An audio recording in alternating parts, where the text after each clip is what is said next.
2-3 күндөн бeri жаан жаап айда жүдөрттү. Где-то 12-ни камап койгон, калган 50ден ашык. 60га жакын ишке жүрөт. 12-ни камасам, ошондо 50ден 58 эшикте болобу. В среднем ошондой. Мондай немелерин жазадык.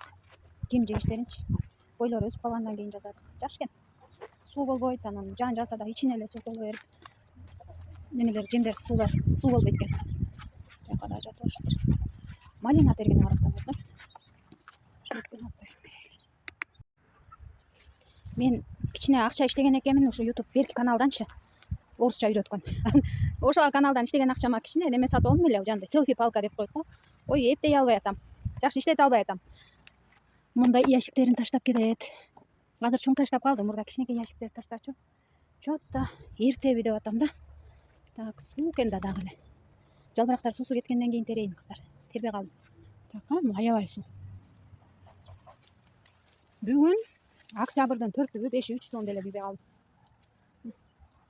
Сууктан кийин жакшы бышпай калды, бирок бышып атат. Малинанын килограммы 190 болуп калды. Мына селфи палка менен тарткан жакшы экен да. Бер жакта туруп эле алыс жерди эле тартып коет экенсиң.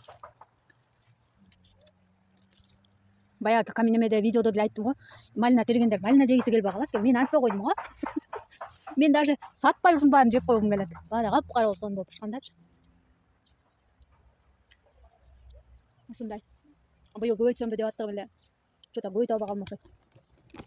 Бошоп атышат. Балам да бошоп атат. Жолдошум кайра кеткен. Бир ай эс алып. Ал келгиче уже суук болуп калат. Азыр терип атам, өткөндө 4 күн, 5 күн өткөрүп тергенимде неме тердим. 7,5 килограмм тердим. 1000 сомдон ашык акча болду. Ой. Азыр сууктан көрүп атасыңар. Кичине кургатып анан терейинчи. Дагы мен тартып көрсөтсөм экен силерге. Токтун жумурткаларын күнүгө алып атам. Көп деле жумуртка жок болуш керек.